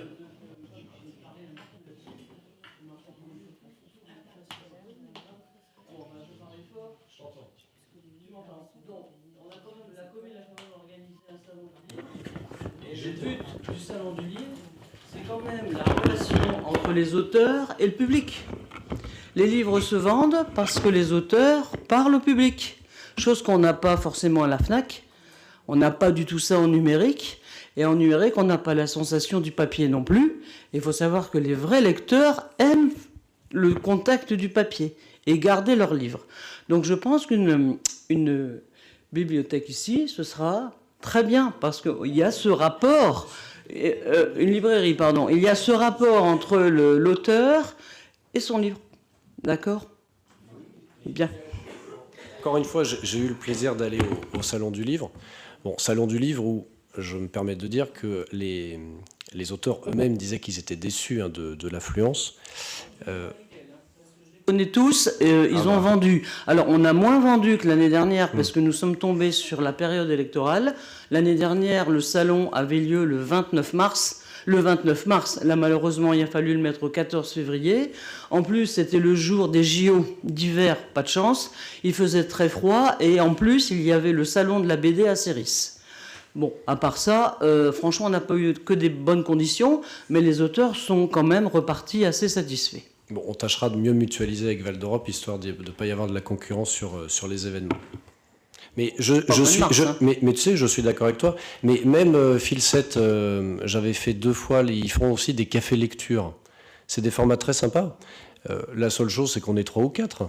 Mais on peut que le regretter, encore une fois. Moi, je ne suis pas en train de vous dire c'est nul. Moi, je suis très content qu'il y ait, c'est pas une bibliothèque, mais une librairie. J'apprends même qu'il y aura des événements festifs le soir.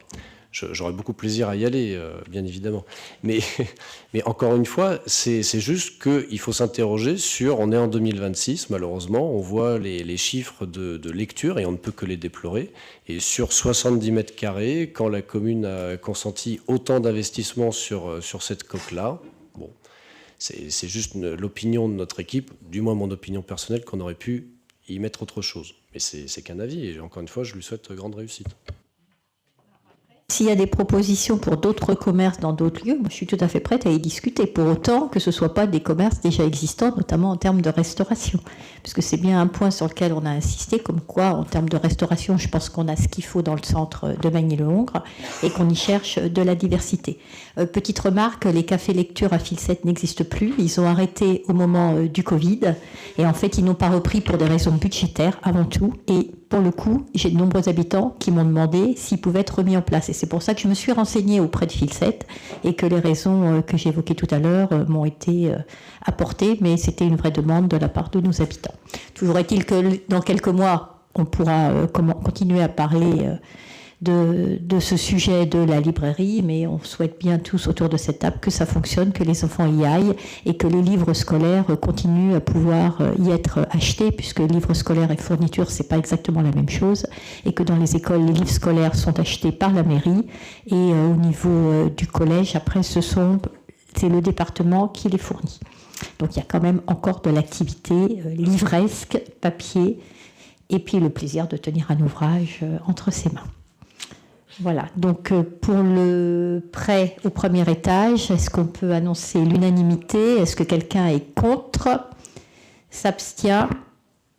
Adopté à l'unanimité. Bon, écoutez, merci à toutes et tous de soutenir l'installation de la librairie à Magny-le-Hongre et de toutes ces futures activités que nous allons prochainement pouvoir découvrir.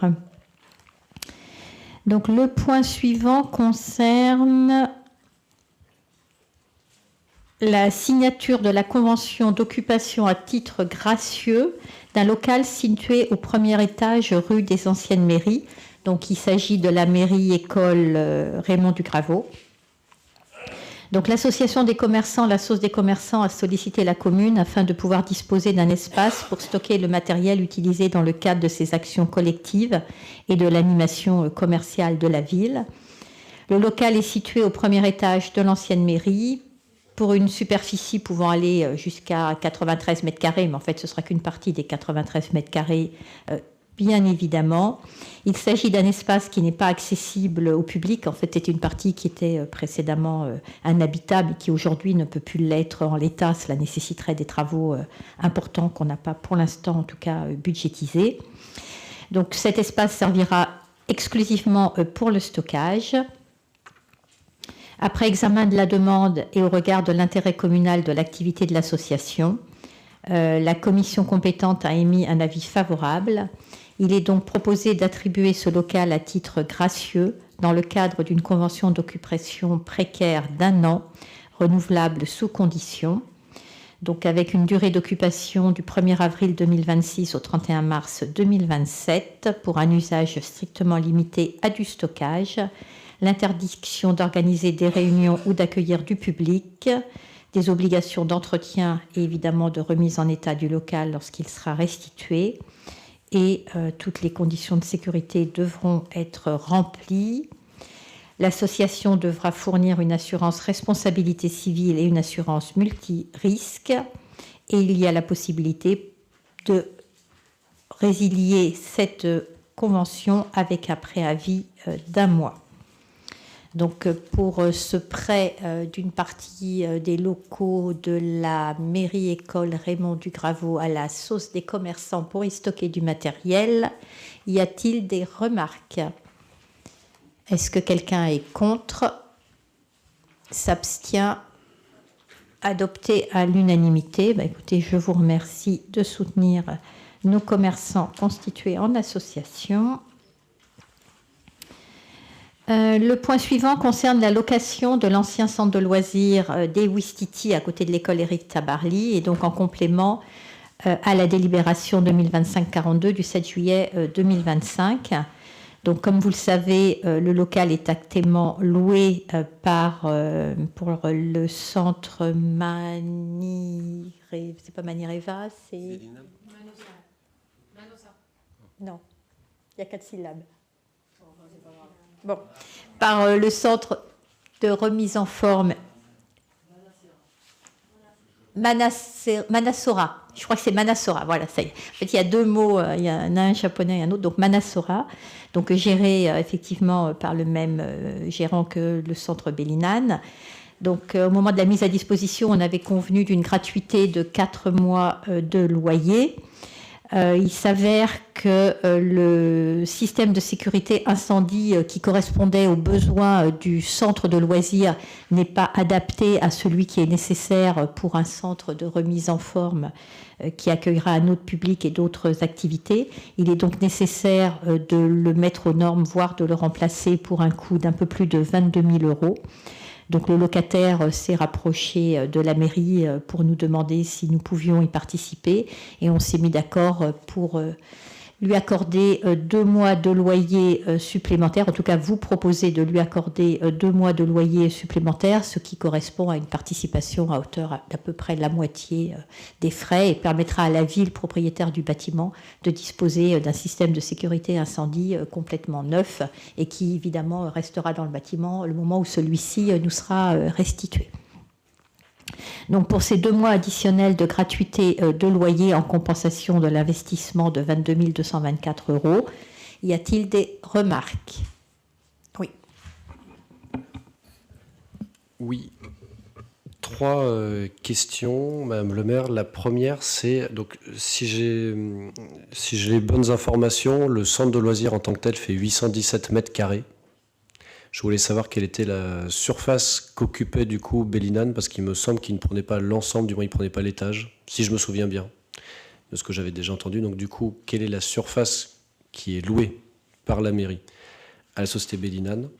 Le deuxième point, c'est est-ce que vous pouvez nous expliquer en quoi les normes du système de sécurité incendie sont différents de celui de l'activité centre de loisirs, étant donné qu'en tant que centre de loisirs, il accueillait déjà donc, du public, c'était déjà un ERP. Et ensuite, l'autre question, c'est comment ça se fait que, alors qu'on signe un contrat de bail le 1er décembre 2025 et que j'imagine qu'il y a eu un certain travail préparatoire, on reçoit un certain nombre de prospects et on se met d'accord avec l'entreprise. Comment ça se fait qu'à ce moment-là n'avait pas été identifié le fait qu'il y allait avoir un besoin d'un système de sécurité qui ne correspondait pas, et que donc on avait déjà envisagé du coup ces travaux et qu'on les avait budgétisés, ce qui aurait à l'époque pu faire partie de la négociation concernant le contrat de location. Puisque ça peut interroger un contrat de location au 1er décembre 2025 et en mars 2026, on se rend compte qu'on a besoin de sortir 22 000 € de travaux pour des normes de sécurité incendie, ce qui fait quasiment partie des premiers sujets, des premières choses que l'on a en réflexion lorsqu'on implante quand même une activité et qu'on va accueillir du public encore une fois. Donc, est-ce que c'est un moyen déguisé de faire un geste supplémentaire en plus des 4 mois de gratuité de loyer, puisque mine de rien, on s'assoit quand même sur près de 11 000 € pour la commune. Donc voilà, les 3 questions qui sont les miennes. Merci beaucoup. Donc, c'est la totalité du centre de loisirs et de mémoire, c'est un petit peu plus de 900 mètres carrés qui est loué à Manasora. Donc, il n'y a pas d'autres occupations au niveau des étages. Par contre, après, il peut, sur autorisation de la mairie, sous-louer une partie des espaces. Et ça a été le cas, on l'avait passé en conseil municipal, notamment à une réflexologue, il y avait un coach. Et la dernière fois, je crois que c'était pour un sujet d'épilation laser. Voilà, donc il peut, lui, sous-louer des petits espaces au sein du centre, mais ça reste extrêmement mineur puisque l'essentiel de l'activité est autour de la remise en forme. Après, je ne suis pas une spécialiste des systèmes de sécurité incendie, mais en fait, la norme et le type de matériel est lié à l'activité qui est exercée. Donc, je ne saurais pas répondre plus précisément, à moins que Patrick ait des informations. On peut préciser, on peut donner le détail du détail technique, mais le bâtiment date des années 2002, je crois. En termes de technicité, les choses évoluent. Et quelquefois, quand on modifie un système, ça devient plus coûteux que de le remplacer. Et notamment, il y a d'autres équipements qui sont dans ces locaux qui n'y étaient pas avant quand c'était un centre de loisirs. Donc en termes de sécurité incendie, il faut s'adapter. Et donc, comme la technicité évolue beaucoup, on est sur des produits captifs. Heureusement qu'on est sur des normes. Et en termes de sécurité incendie, on est sur des vraies normes. On n'est pas sur le système, par exemple, qu'on a dans les écoles sur le PPMS, où on a dû s'adapter nous-mêmes sans normes et trouver des solutions. Là, en sécurité incendie, on est sur des normes. Voilà. Donc le bâtiment était aux normes quand il était en centre de loisirs, avec un système qui fonctionnait, puisqu'il y a des vérifications périodiques de fonctionnement et des visites de sécurité, puisque c'est un ERP. Et là, en l'occurrence, plutôt que de faire évoluer un système qui était obsolète, il valait mieux le remplacer. Et excusez-moi, parce que en plus, je sous-entendais absolument pas que lorsqu'il était, même dans sa dernière année d'activité en tant que centre de loisirs, pas aux normes. Je ne le sous-entendais pas. Par contre... Non, mais je donnais juste la précision. Oui. C'est que quand on passe d'une activité à une autre, par rapport à un système de sécurité, les choses évoluent et c'était du matériel qui était ancien. Mais par exemple, ce que vous dites, monsieur Schillinger, est-ce que vous le dites après, et encore une fois, je ne vous fais pas le reproche, mais est-ce que vous le dites à la fin de la lecture de cette délibération, ou du coup, pourquoi ne l'avez-vous pas dit lors de la négociation contractuelle avec la société Bellinan en question, d'accord ? Puisque je suis d'accord avec vous, lorsque vous essayez de changer la destination d'un local communal et que vous avez une entreprise privée qui vient et qui vous dit « je vais installer une salle de sport », bien évidemment, un des premiers enjeux, c'est de savoir quelles vont être les normes et du coup, on réfléchit, on discute déjà avec le futur preneur du coût que cela va avoir, d'accord ? Et donc, si ce coût avait été identifié avant le 1er décembre 2025, cela aurait été impacté soit sur le montant du loyer, soit vous auriez dit « j'ai donné 4 mois de gratuité parce qu'il va sortir 22 000 € TTC de travaux de remise aux normes ». Ça, je l'aurais entendu.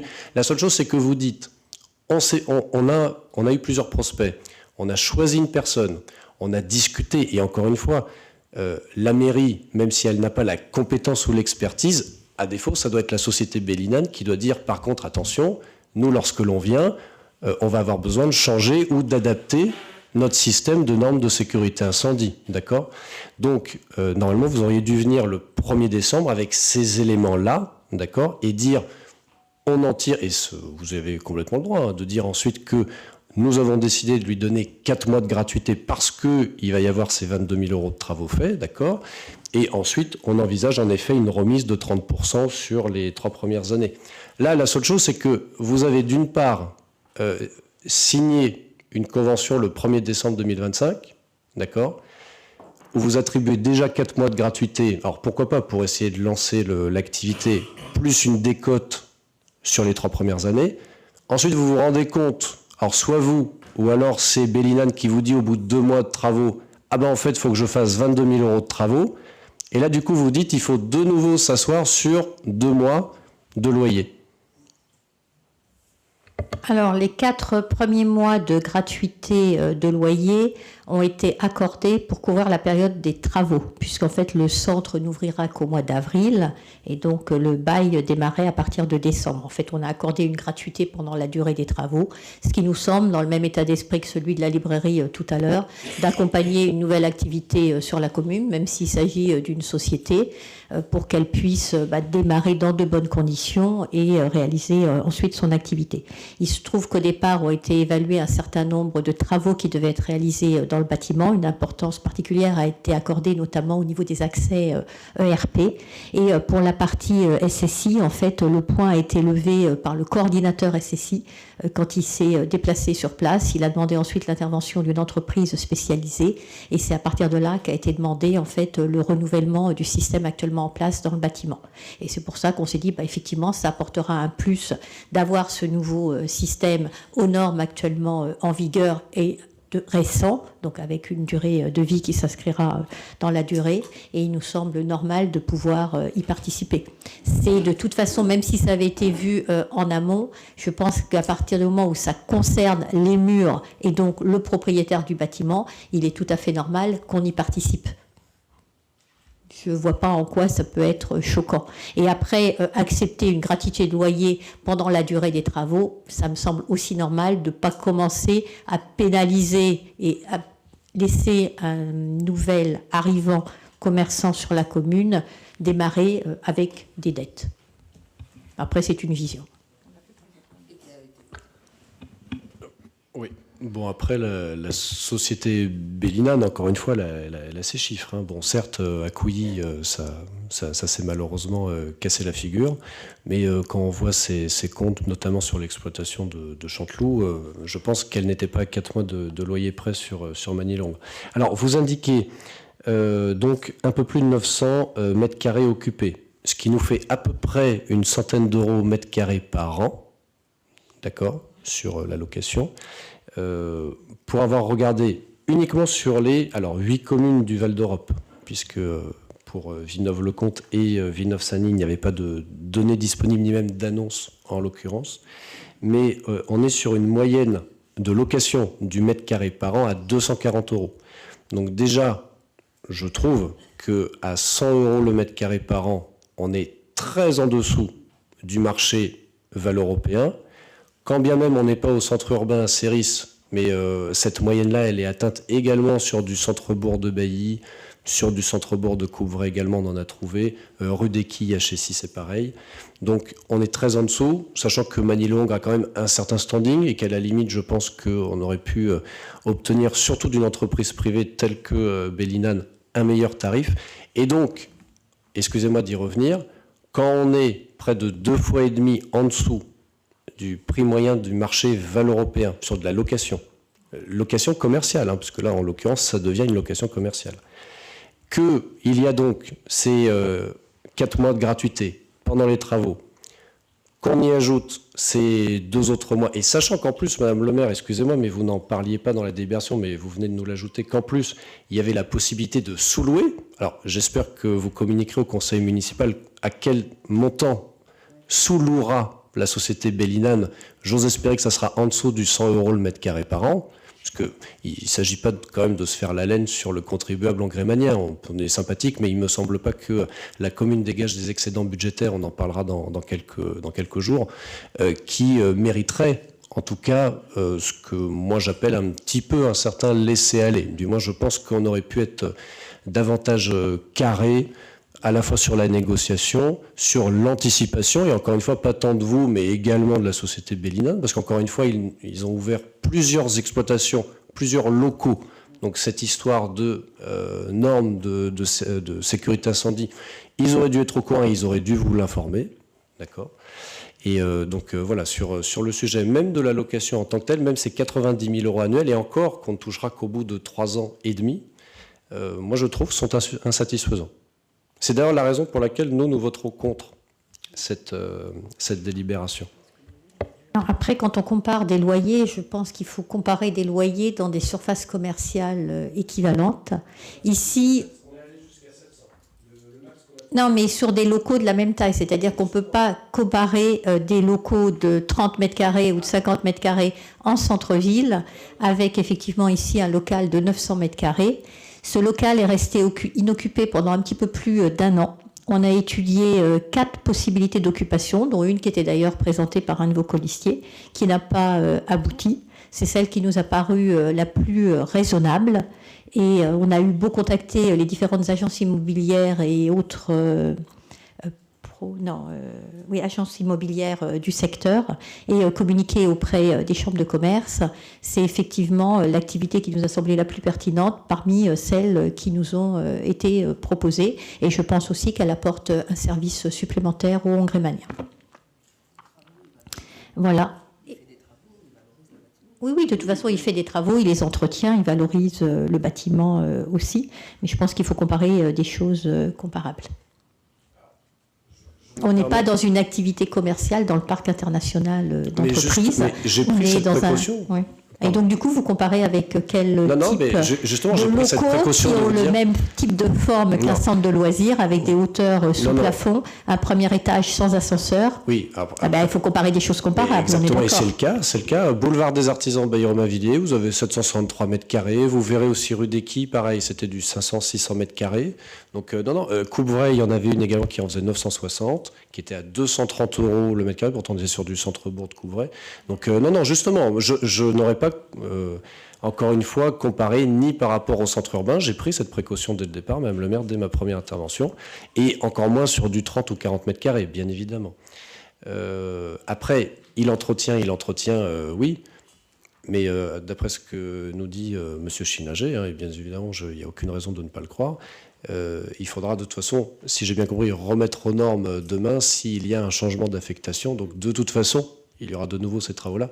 La question de toute façon qui se pose aussi, c'est encore une fois le montant même du loyer qui, encore une fois, est 2,5 fois en dessous du prix de marché de valeur européenne. Et à la limite, même si ce n'est pas 2,5 fois, c'est 2 fois par rapport à ce qui se fait dans les autres bourgs des communes voisines. Et franchement, un local commercial de 900 mètres carrés à Magny-le-Hongre, il a quand même une certaine valeur. Le centre-ville de Magny-le-Hongre, même si là on n'est même pas véritablement dans le centre-ville. Tout le sujet, justement. Mais oui, mais il a on n'est plus pas de dans le valeur, centre-ville, on n'a pas d'accès camion, Oui, mais on n'est pas du tout dans le même contexte. Et puis l'objectif, c'est pas non plus d'y faire venir des entreprises, d'y faire venir des camions et de perturber, on va dire, le quartier pavillonnaire qui est à proximité. Donc il fallait trouver une activité qui soit compatible avec l'environnement, la sérénité souhaitée par les riverains, et pas du tout une activité industrielle. Et comme je le rappelle, c'est un bâtiment qui est avec un étage, il n'y a pas d'ascenseur à l'étage, donc il y a certaines activités qui ne peuvent pas y avoir lieu. On est sur des salles qui étaient dimensionnées pour un centre de loisirs, donc des très grandes salles, certaines d'entre elles font quasiment 100 mètres carrés, d'autres sont plus petites. On n'est pas du tout dans un environnement de bureau. D'ailleurs, il y a une des entreprises qui était potentiellement intéressée, qui avait regardé, il aurait fallu qu'ils fassent énormément de travaux justement pour pouvoir cloisonner et avoir des salles de réunion. On a des hauteurs sous plafond dans le hall, si vous avez l'occasion d'y aller, on a une hauteur sous plafond qui va être d'une bonne dizaine de mètres, 8 mètres me dit Patrick, moi je dirais 8-10 mètres facilement, donc on n'est pas du tout dans un cadre classique de bureau et on n'est pas à proximité non plus d'autres entreprises.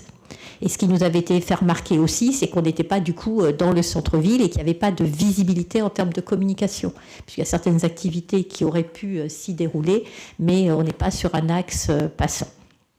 Donc tout ça, ça se chiffre au niveau du loyer et donc ça ne permet pas non plus d'avoir la même tarification. Comme je l'ai dit, le local est resté sur le marché pendant un petit peu plus d'1 an. On a étudié 4 hypothèses qui ont été présentées dans ce même conseil municipal et qui ont été vues en commission. Et c'est celle qui nous a semblé la plus intéressante et qui a pu véritablement aboutir. Et qui apporte un service supplémentaire aux Hongrémaniens sans nuisance pour les riverains à proximité. Donc j'ai bien noté que vous votez contre cette gratuité de 2 mois supplémentaires. Donc le nombre de contre est de 3, ou je me trompe? 3, très bien. Est-ce qu'il y a d'autres personnes qui souhaitent voter contre? S'abstenir? Donc adopté à la majorité. J'ai dit 3 contre, Emmanuel, c'est bon, d'accord. Ok. Le point suivant concerne... c'est tout, on a terminé. Ok, donc écoutez, il est 22h11, donc l'ordre du jour étant épuisé, le conseil municipal est clos et je vous donne rendez-vous donc le 13 avril, c'est ça si je ne me trompe pas, pour le vote du budget.